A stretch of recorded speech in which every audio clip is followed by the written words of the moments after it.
We are a country of 1.4 billion people. We have more than 800 channels. We have a lot of content. And our phone is full of stories and videos and reels and all sorts of things that you all consume. But we seek validation from the foreign press. We may trash it. We may say that we don't care about what the New York Times is saying, but we do, because we discuss it. It affects us. We react to it. We consume it. Promise I'll keep it short. I don't have a teleprompter anyway. So let me start by thanking the Rashtriya Patrakarita Kalyan Nyas for this award.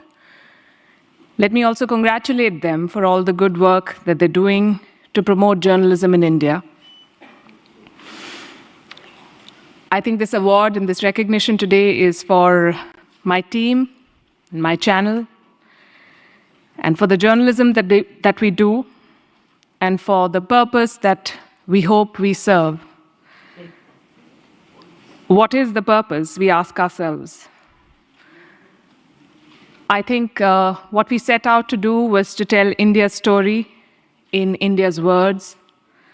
The show I do, it's called Gravitas, and the tagline is making sense of the news. But essentially, we're trying to make sense of the world through India's perspective. Ladies and gentlemen, I've said this in the past, and I say it again, and I believe this, that our world today is a grand storytelling competition.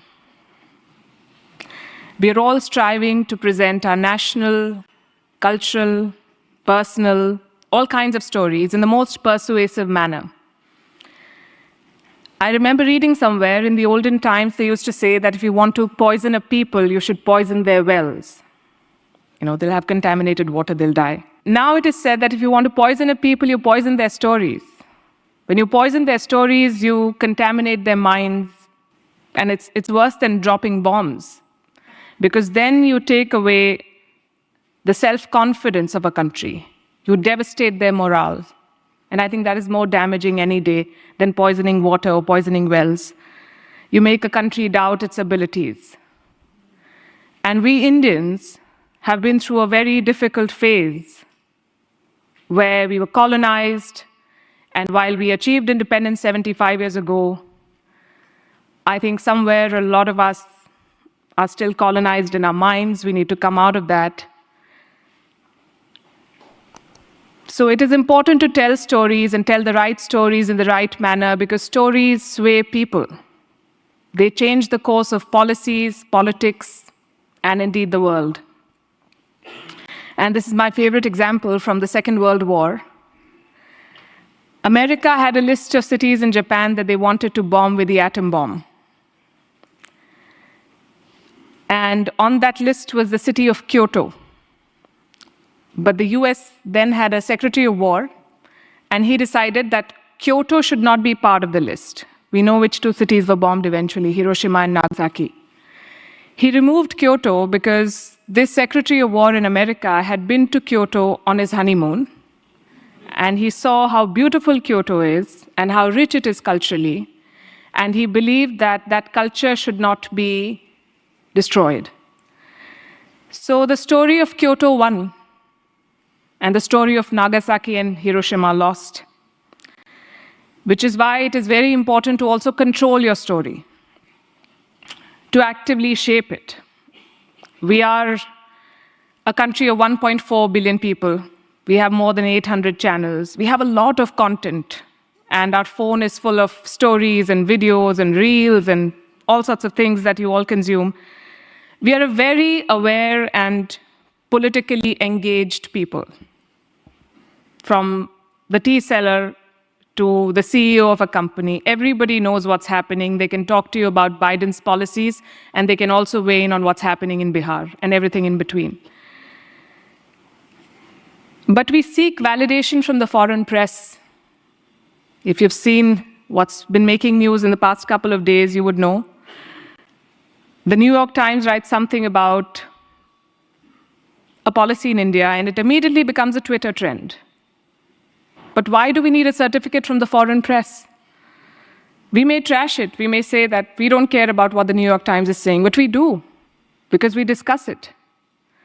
It affects us. We react to it. We consume it.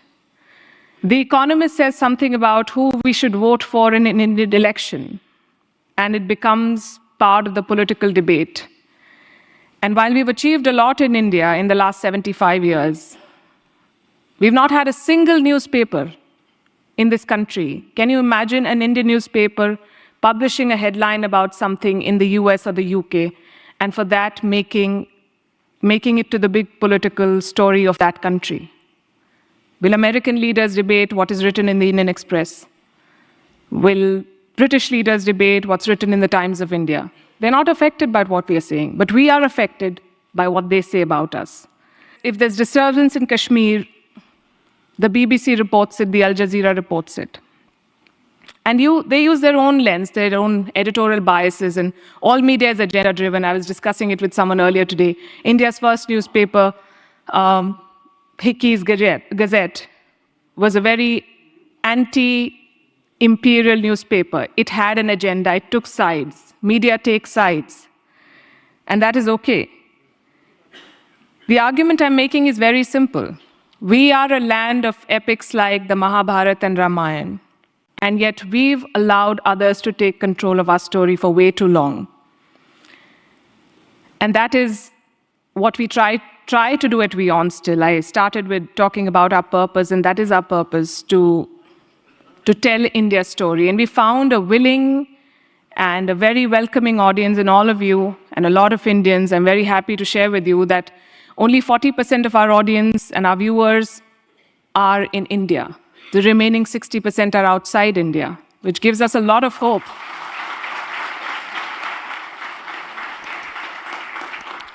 That in Europe, in Africa, in America, in Southeast Asia, there is an audience that wants to listen to India's perspective on what's happening in the world, that wants to know what India feels about global developments. And it's only time for a country that is ready to assume its role as a global leader to have a voice like that.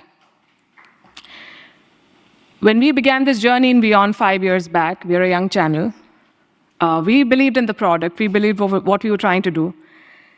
But we never imagined that in so short a time, we'll get the kind of response that we do now. I was in Ukraine earlier this year, and people saw the mic, and there were some Indians, and they walked up to us and they said, "Ye hamara channel hai." And that gives us a lot of encouragement to do more of what we are doing. The numbers encourage both me and my team, and awards like these, thank you very much, also inspire us to do better every day. So on behalf of my team at WION, I want to once again thank you for the award. Thank you very much. Visit our site, EnglishSpeechChannel.com, for exclusive access to video transcripts, offline audio, English lessons, and private classes. Don't forget to explore our free and new ebooks. Also, subscribe to our weekly newsletter for the latest updates. Links in the description below. Thanks for your support.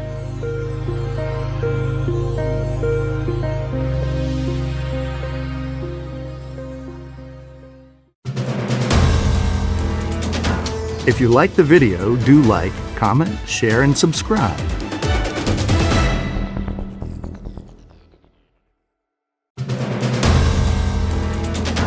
If you like the video, do like, comment, share, and subscribe.